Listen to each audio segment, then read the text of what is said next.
The promise that knowledge brings with it has tantalized mankind throughout history, ever since we were thinking beings, able to stand on two legs and learn to make fire, ever since the first cave paintings were drawn and the first songs shared humanity, we're destined to develop and create civilizations.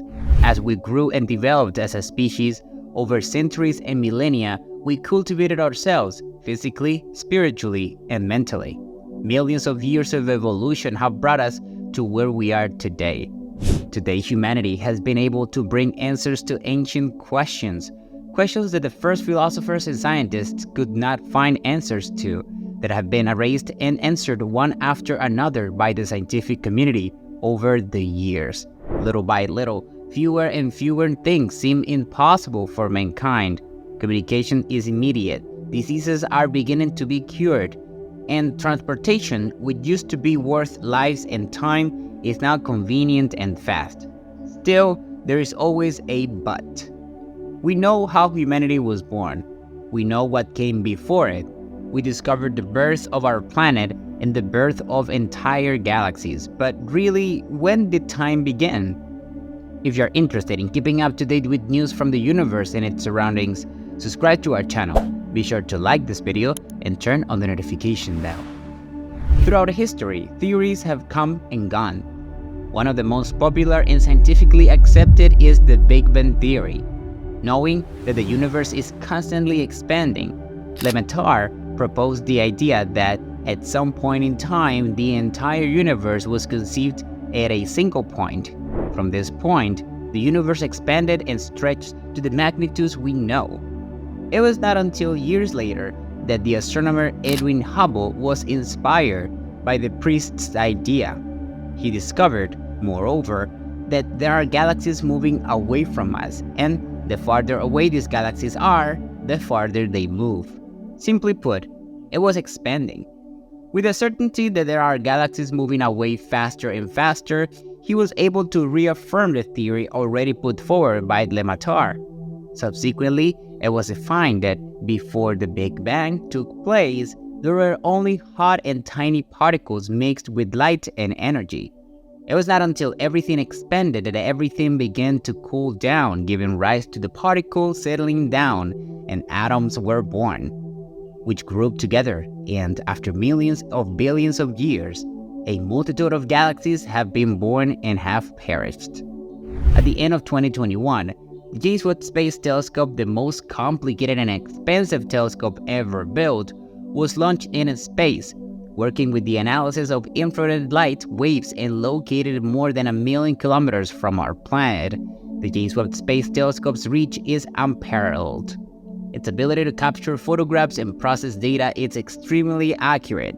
Neil deGrasse Tyson once mentioned that because of how it works, the farther away the telescope looked, the farther back in time it could also see. The James Webb Space Telescope was originally expected to help confirm the Big Bang theory.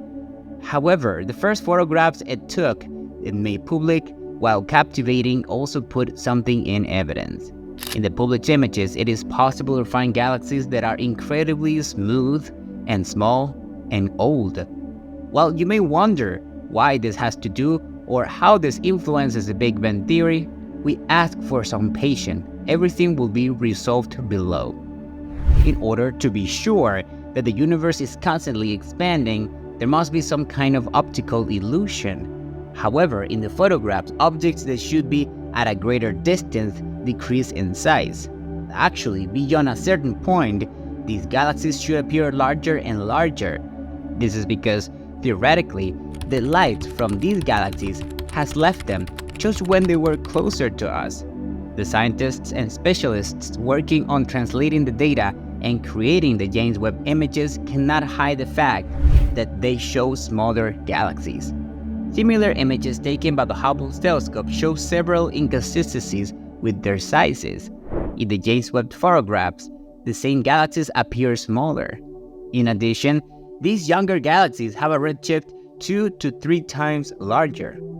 In one of the pictures taken by the Webb, it is possible to see a large number of galaxies with exactly the same size. This would show that the universe is not really expanding, and the redshift is proportional to the distance. However, according to the Big Bang theory, these galaxies should be intrinsically smaller to compensate for the optical illusion. It is also possible to appreciate that there are galaxies that look smooth. If so, there should be so-called Mighty Mouse galaxies, galaxies that collide with each other to give birth to another galaxy, merging as it disperses. As a result, these galaxies should suffer from some form of derangement, a kind of scar that can be studied and analyzed. However, photographs presented by the James Webb Space Telescope demonstrate extremely clean spirals, about 10 times cleaner than science expected. This is another strong blow to the Big Bang theory, proving that galaxy mergers are particularly rare. Because they are so rare, it is impossible for these galaxies to become very large due to the lack of such a merger. We can therefore understand that galaxies that are immense have been so since their inception. Finally, capturing such old galaxies proves another fallacy. Galaxies over billions of years old have been seen almost as old as the Big Bang would be. The only way for the James Webb Telescope to affirm the Big Bang theory in this sense would be for it to see fewer and fewer galaxies the farther away it sees, since they would be so old that they have been completely consumed, being able to capture a stage known as the dark stage of the cosmos. Just by looking at the first available images, it is possible to find at least 100,000 more galaxies than predicted by theoretical scientists dedicated to infrared displacement greater than 10. To put it simply, and with a question, would it have been possible for so many galaxies of such a size to form in such a short time? Many believe this to be completely improbable. There is another theory, however, that can explain all the failures and inconsistencies of the Big Bang, the plasma filamentation theory, which has been around for the last 5 decades. Simply explained, this would be the process in which electric currents and the magnetic fields they create attract the plasma in the interlocking system of filaments seen at all scales of our universe. Plasma filamentation is one of the basic processes that have been able to bring about the creation of stars, planets, and galaxies, as well as other structures. Galaxies are formed from large clouds of gas and dust that are gravitationally attracted to each other. When the cloud of gas and dust becomes dense and massive enough, it can collapse under the influence of its own gravity and form a protostar at the center. The protostar begins to fuse hydrogen atoms in its core, which releases a large amount of energy and gives rise to a young star. In the process of star formation, plasma filamentation can contribute to the collapse of the cloud of gas and dust into a protostar. Plasma filaments can act as support structure to keep the gas and dust cloud gravitationally bound and can provide a way to transfer energy and momentum within the cloud.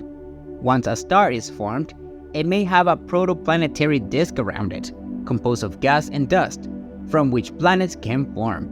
Plasma filamentation is not directly involved in this process, but can influence the dynamics of the gas and dust in the protoplanetary disk, which can affect planet formation. Moreover, this theory plays a crucial role in the attempt to create fusion energy artificially. Will this really be possible?